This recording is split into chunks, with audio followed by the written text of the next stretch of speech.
Your client just called and wants to cancel the project you worked so hard on. Your supplier decided to move the deadline and can no longer meet the deadline you agreed on. Perhaps a regulator just introduced a new crazy legislation, or your boss wants to add another freaking KPI on your list. How in the world do you manage energy to survive this constant change?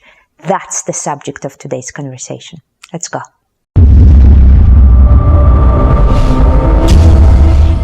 In the coming years, you and your business will have to face more change than ever before.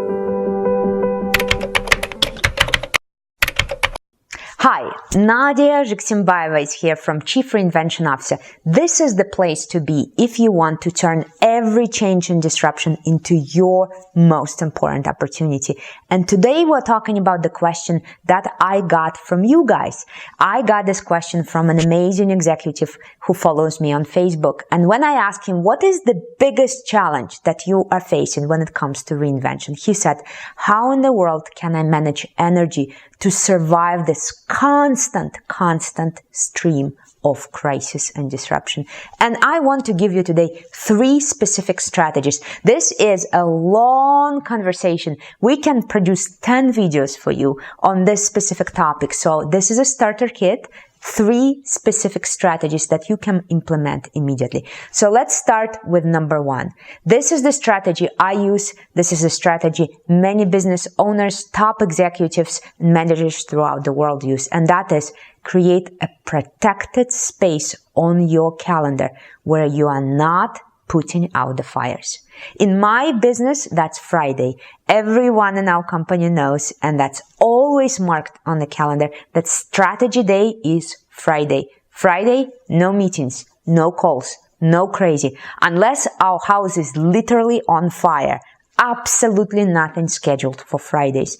You can create a bit of protected space every day or decide to block out a particular day. I was just talking to the owner of a digital marketing agency. His protected day is Monday. Make sure on your calendar you have a protected day where protected hour, protected few minutes, protected spot on your calendar where you are not putting out fire.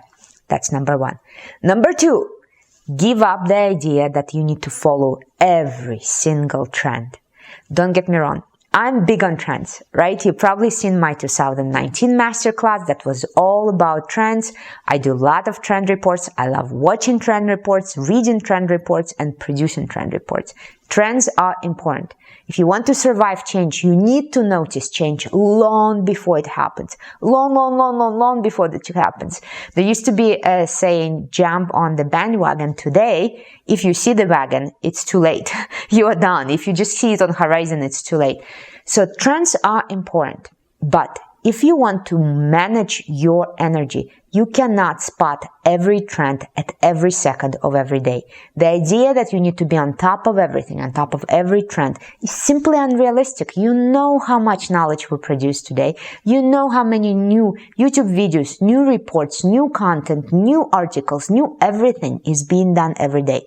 So, make sure that you dedicate a specific time, no more than once a month. We actually do it once every 2 months. You know your industry better, you know your business better, you know your career better, but no more than once a month.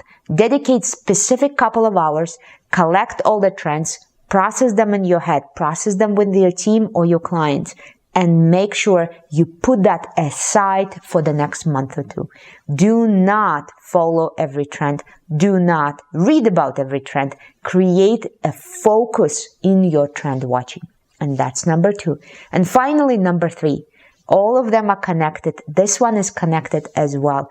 Create your own personal support network where you can moan and be upset and be real and cry on the shoulders of others, but also support network that trend watches for you, that notices things for you in different fields. So in my life, that's a personal advisory board. I have regular phone calls with them about every 6 weeks or so. We have a virtual coffee. These are people from very different fields. We have a business owner who is a physicist by education in that group.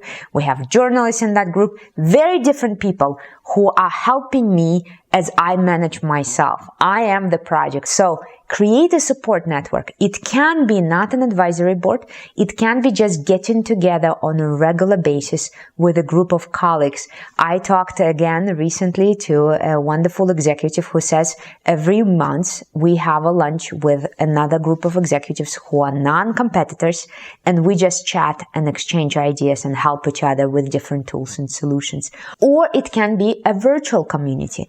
We created Reinvention Society specifically for this purpose on Facebook.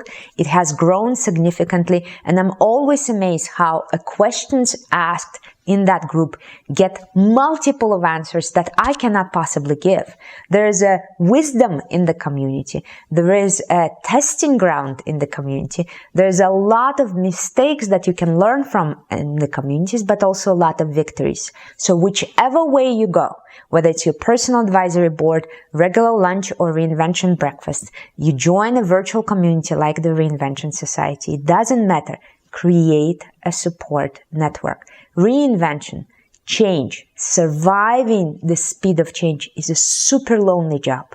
It's a super difficult, kind of lightning rod type of a job. You need a support network. You need a net that will catch you when you're falling. So make sure you're proactive in creating and managing that network. So to summarize, 3 simple, powerful, and ready to execute solutions for you. Number 1, create a protected space in your calendar. Number 2, make sure you are not obsessing over trends every day, every moment, but focus time for the trend watching. And number 3, create a support network. Tell me which one you are implementing first. Put in the comments if you have a good idea of how to implement it, or if you have already implemented this, how did you do it? We want to learn from each other. And make sure you download our free resource. We just created a little quiz. You can take a 1-page quiz that will tell you if you are heading for a bit of a energy burnout crisis situation. So wherever you're watching this video, click to download. We want to make sure that you have energy to live in the world of constant change and use that change for your benefit of your company, for the benefit of your community. Thank you so much for watching, and I'll see you very soon. Bye.